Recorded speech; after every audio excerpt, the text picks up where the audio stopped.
Honored teammate Channing Frye, who's retiring this season. But that wasn't the only interesting thing to come from this game. One of Frye's good friends, RJ, our guy, Richard Jefferson, was on the call and had some words for the Warriors. Take a listen. They went out and recruited him. Oh, yeah. And that was a crazy thing because they literally, like Harrison Barnes, who was one of their guys, drafted, been there. And you understand you got to do that 10 times out of 10. But, you know, where I come from in the park and in the street, if you're playing and you lose to somebody, the first words are run it back, same teams. Run it back. Same teams, right? No, we ain't changing no teams. Run it back. Run it back. That's how we grew up, right? See, getting excited over here. That's what it is. Run it back, same team. Because you don't want to change anything. It's like, no, we felt like we're the better team. We just didn't play well enough, so let's run it back. They didn't do that. They were like, we need to go reload. We're going to go get our big brother. And you're like, oh, thanks, guys. Not a bad concept. I think NBA fans would have liked to see the rubber match of that. Year one, no Kyrie, no Kevin Love. Year two, Warriors fans would tell you Steph wasn't 100%, and then they lost Bogut at the end of the series. So year three of that would have been great, and year three of that almost was great, even with Kevin Durant, if game three of that series goes a little bit differently, but obviously it didn't. The Warriors got Kevin Durant, haven't looked back since. KD chimed in on this as well on social media, saying, oh, RJ saying he's from the streets. I don't think he was saying he's from the streets. Just saying at the park. Just saying he's at the park. At the park, you say run it back. Yeah, these NBA guys, their upbringing was way tougher now that they're telling the story. Rich, don't know how much of a hood he was in, but he was playing ball. And they typically run it back. LA Fitness, let's run that back. Yeah, no matter where it is. Let's run that back. All right, time for some stories to start your morning this morning, sponsored by Gillette Clear Gel. NCAA championship game tonight. How we got there stirred up a bit of controversy. First, the refs missed a double dribble on UVA's Ty Jerome, then down two. A questionable call on Kyle Guy taking a corner three.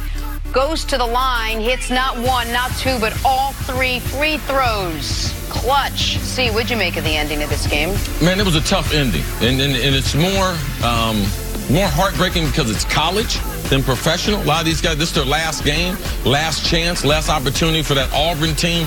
Bruce Pearl had them playing unbelievable basketball. They had the best tournament up until that moment. With the teams that they beat, top to bottom, all the blue bloods, man, it was a bad beat. But at the end, even after they missed the double dribble call, you can't run underneath the shooter. You have to expect the referee to call it. I thought they were going to call it, and the kid stood up there and knocked them down. Credit to Kyle Guy. He hit the three in the opposite corner to give them a chance when they were down four, and then he makes all three of these free throws, which I thought he was a huge underdog to make all three, even though great free throw shooter, former Mr. Indiana, basketball player of the year. He didn't think he wasn't going to make them. He just said he was nervous. He was telling the truth. Yeah, I don't know how you could not be nervous. There's a tremendous amount of pressure with those free throws. On the line, and we saw in the women's championship game last night, young lady who would hit a game winner, miss a free throw yesterday. The first one, too. Yep.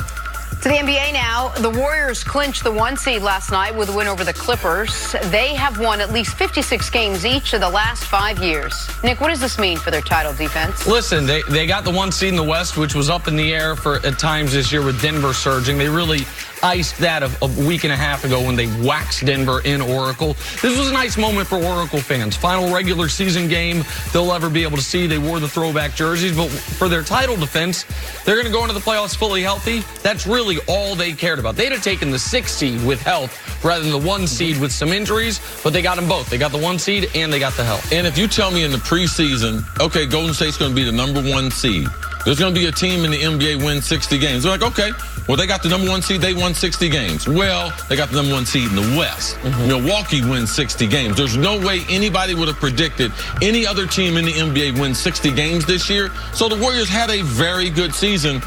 Milwaukee had a great regular season. So they're in position to be able to get their 3rd straight, for Clay and all those guys to be able to get their 4th championship this year.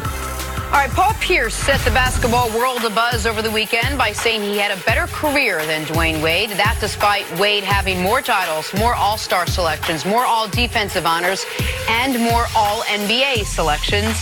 But still. See, what do you make of Pierce's claim?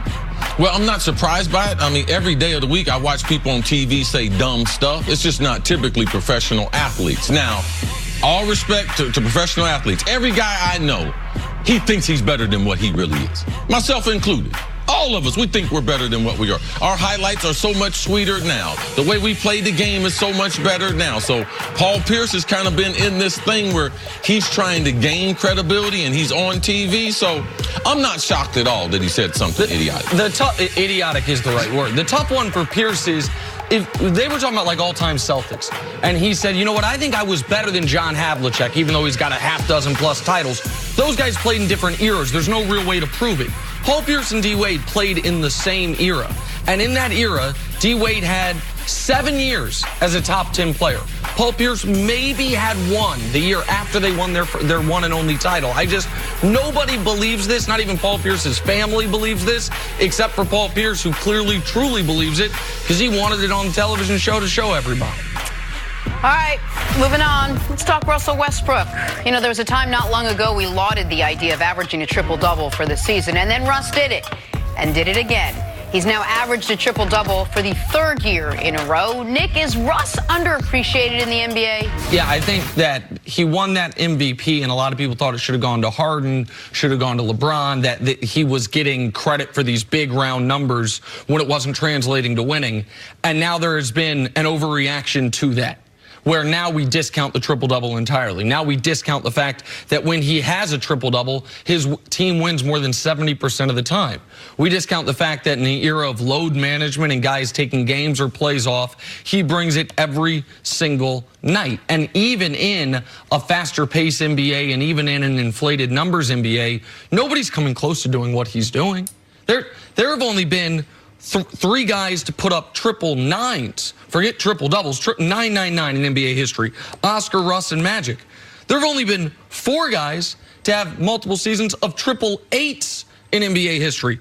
Oscar, Russ, Magic, and LeBron. Like, what he's doing is spectacular and won't be done again. I mean, maybe Russ will continue to do it, but the idea that someone's going to have a single season of a triple-double, much less 3 consecutive, there's a reason nobody had ever done it even once other than Oscar.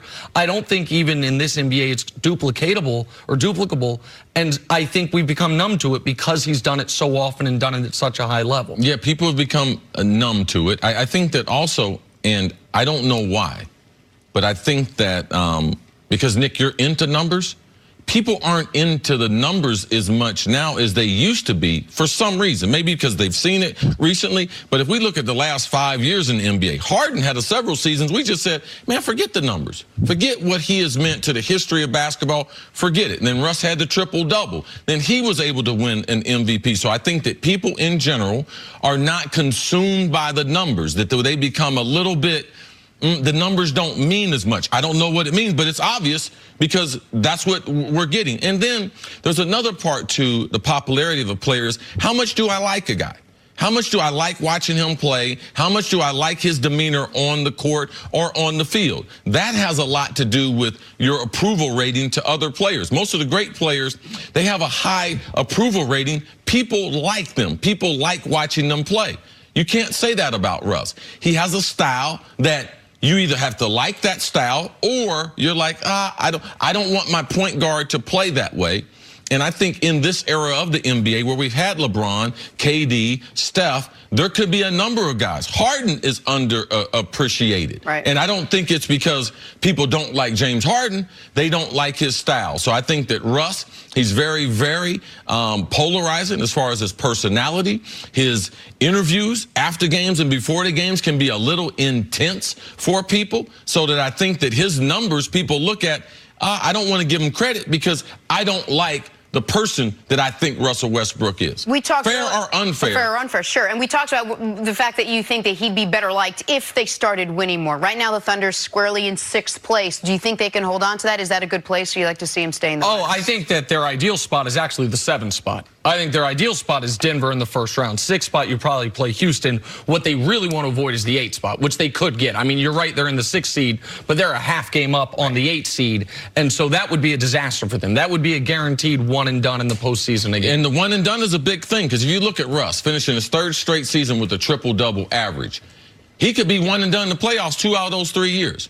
Russ has won 3 games since KD left. In 2 years, 3 games in the playoffs. So I know the most popular players are the winners, the champions, LeBron, Curry. The reason why Harden, he hadn't won a championship. Damian Lillard, he hadn't won. Kyrie is a champion. So in this era where these guys, our best players, have been champions, Russ, he's not a champion. And even though I think most people really didn't like Kevin Durant's decision to go to Golden State, part of this discussion is part of the reason he did it.